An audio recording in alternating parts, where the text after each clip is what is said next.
দিলে কেনেবাকে যদি আপোনাৰ কথাবিলাক শুনিছে, সংস্কাৰটো যদি দিছে, তেতিয়া আপোনাৰ কাৰণে সেইটোৱে অমৃত নিচিনা হয়। চাব, আৰু যদি আপোনাৰ কথাবিলাক অমান্য কৰে, তেনেহ'লে সেইটোৱে বিষ নিচিনা। অ হৰি অ ৰাম। সেইকাৰণে কৈছে যে সেই পুত্ৰ পৰিবাৰ, ধন জন, জীৱন যৌৱন, এইবিলাক বিষৰ নিচিনা। এইবিলাক বিষয়ত তোমালোক মজি নাথাকি কেৱল ভগৱন্তৰ ভকতি কৰা বুলি কৈছে। তাৰমানে সেই বুলি আকৌ ল'ৰা ছোৱালী নিজৰ পুত্ৰ পৰিবাৰ এৰি দিম নেকি? বোলে এৰিবলৈ কোৱা নাই। তাৰমানে শাস্ত্ৰৰ কথাবিলাক সেইকাৰণে আউল লগাই দিয়ে। এইখিনি অকণমান বুজি ল'ব লাগিব কথাটো, হয় নে বাৰু? তাৰমানে আপুনি ল'ৰাটো, আপুনি আইগৰাকীক বিয়া পাতি আনিলে, পত্নীজনীক বিয়া পাতি আনিলে, আৰু আপুনি লালন পালন কৰাটো আপোনাৰ ধৰ্ম দেই বাপাই। আৰু আইগৰাকী বিয়া হৈ আহিছে, নিজৰ স্বামীক দেৱতা হিচাপে ভাবি সকলো কৰ্তব্য কৰ্মটো পালন কৰিব লাগিব দেই। আইসকলকো কৈছোঁ, সেইটো এটা ধৰ্ম। আজিকালি আইসকলক ক'ব নামঘৰলৈ যাওঁ বুলি ক'লেও আইসকল নাহে। আহেনে? চাব, নামঘৰলৈ যাওঁ বুলি ক'লে নাহে, কিন্তু শ্বপিং কৰিবলৈ যাওঁ বোলো বুলি ক'লে মানে পটককে হৰি ৰাম হৈ যায়। চাব, যদি নামঘৰলৈ যাব লাগে বুলি কয়, শুনিছানে বোলে আমাৰ শংকৰ মাধৱ প্ৰাথমিক, নতুন প্ৰাথমিকত বোলে 3 দিনীয়া ভাগৱত পাঠ আৰু ব্যাখ্যা হৈছে, বোলে ব'লা যাওঁ, গধূলি সেৱা এটা কৰি থৈ আহোঁ। তেতিয়া আইগৰাকীয়ে ক'ব, মোৰ ভৰি বিষ, মোৰ কঁকাল বিষ, মোৰ আঁঠু বিষ, বোলে আপুনিয়ে যাওক বুলি ক'ব। আমাৰ এই আইসকল নহয় বাৰু তেনেকৈ, হয়নে বাৰু? কিন্তু সেই আইগৰাকীক ক'লে যে হৰি বোলে ব'লা, বোলে টাউনত বোলে অলপ শ্বপিং কৰি আহিম, বিশাল মাৰ্কেটত দৌৰি কিনি উঠি যাব। অ হৰি, বোলে 2 মহল 3 মহল, বোলে ভৰি বিষ, আঁঠু বিষ চব বন্ধ হৈ যাব তেতিয়া ন, দৌৰি দৌৰি উঠি যাব। সেইকাৰণে আমাক কৈছে যে আমি যে এই সংস্কাৰটো আমি ল'ৰা ছোৱালীবিলাককো দিব লাগিব, আইগৰাকীকো দিব লাগিব দেই। অকল নিজে ভকতি কৰিলে নহ'ব, আমাৰ আইগৰাকীও তৰিব লাগিব, ল'ৰা ছোৱালীসকলেও তৰিব লাগিব। সেইকাৰণে আপুনি আচৰি ধৰ্ম আনকো শিকাব, সেইটোৱে ভাগৱত ধৰ্ম। আচৰণটো অকল নিজৰ নহয়, আচৰণটো আপুনি শুদ্ধভাৱে নিজে পালন কৰক, আৰু নিজৰ ল'ৰা ছোৱালী আৰু আইগৰাকীকো সেই আচৰণটো শিকাওক।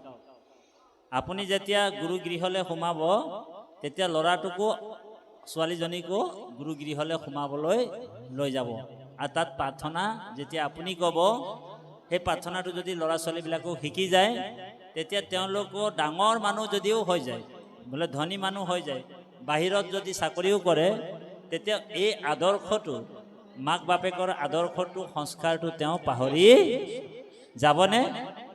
নাযায়। সেইকাৰণে আমি আইসকলক বিনম্ৰ সেৱা জনাইছোঁ, নিজৰ ল'ৰা ছোৱালীবিলাকক যাতে আমি ঘৰতে যাতে অকণমান হ'লেও সংস্কাৰটো দিব লাগে। আৰু আজি যে এই ভাগৱত অনুষ্ঠানটো যে আমাৰ বাপসকলে পাতিছে, ইয়াৰ উদ্দেশ্যটোনো কি? ইয়াৰ লক্ষ্যটো কি? আজি ভাগৱতৰ কথা শুনি আজি যদি এই অঞ্চলটোত যদি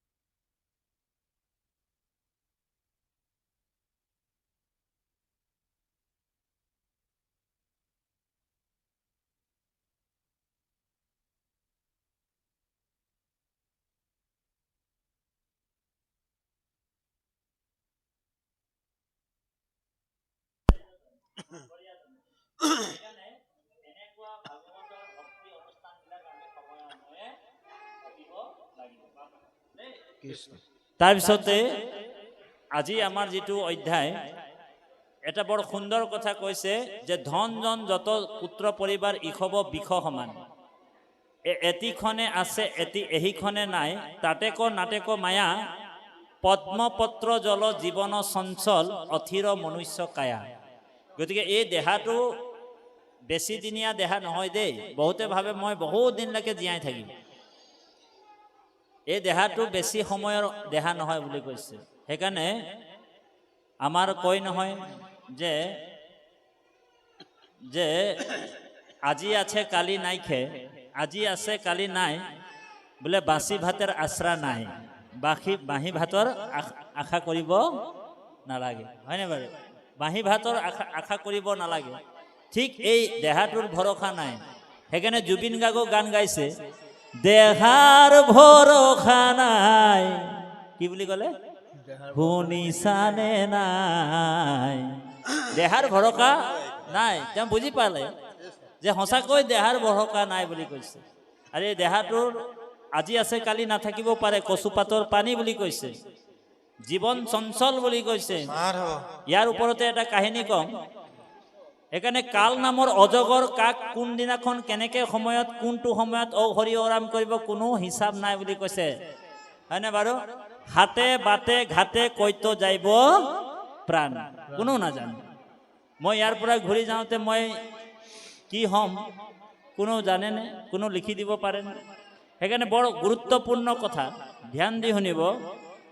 আপোনালোক টাউনত যেতিয়া যাব, যোৰহাট টাউনত, তেতিয়া সাইনবোৰ্ড মাৰা থাকে, চাব সাইনবোৰ্ডটোত লিখা থাকে ইয়াত থুই খেকাৰ নেপেলাব, নহলে আপোনালোকৰ মানে কি হ'ব? ফাইন হ'ব, হয়নে বাৰু? এইখানে বোলে প্ৰসাব নকৰিব, প্ৰসাব কৰিলে মানে জৰিমনা হবেন। এইখানে বোলে প্ৰসাব কৰবেন না, প্ৰসাব কৰলে জৰিমানা হবেন, হয়নে বাৰু? আকৌ সাইনবোৰ্ড বিলাকত লিখা থাকে যে এইখানত বোলে থুই খেকাৰ নেপেলাব, নহলে জৰিমানা হব। কিন্তু আপোনালোক সাইনবোৰ্ড এনেকা পায় নেকি? এইখানে মৰবেন না বুলি, এইখানত এইখিনিত নমৰিব বুলি সাইনবোৰ্ড পায় নেকি? কোনোবা আছে নে? লিখা থাকে নেকি? ইয়াত জাবৰ জোথৰ নেপেলাব বুলি সাইনবোৰ্ড পায়, কিন্তু ইয়াত নমৰিব বুলি সাইনবোৰ্ড লিখা থাকে নে ক'তবাত? দেখিছে নে কোনোবা? তাৰ মানে কিয় নিলিখে? কাৰণ মৃত্যুটো কোনটো সময়ত কাৰ ক'ত হ'ব কোনো নাজানে। কোনোবা বোলে গাড়ীখন গেৰেজত সোমাইছে আৰু বাথৰুমলৈ গ'ল, স্লিপ হ'ল আৰু হৰি মৰি যাব। কাল নামৰ অজগৰ এই গিলিম হৈ আছে। বৰ গুৰুত্বপূৰ্ণ কথা। এজনী ভাটৌ চৰাই আছিল দেই। ভাটৌ চৰাইজনী মানে খুব আনন্দ মনে এখন হাবিত নাচি আছে দেই, নাচি আছে, গান গাই আছে। আমাৰ ভাটৌ চৰাইজনী এই অকমানিজনীক অকমান হেৰি কৰকচোন, তাৰ মাকে। কৃষ্ণ, লৈ লওক কোচত লৈ লওক, মাকক দি দিয়ক, মাকক দি দিয়ক, মাকক দি দিয়ক।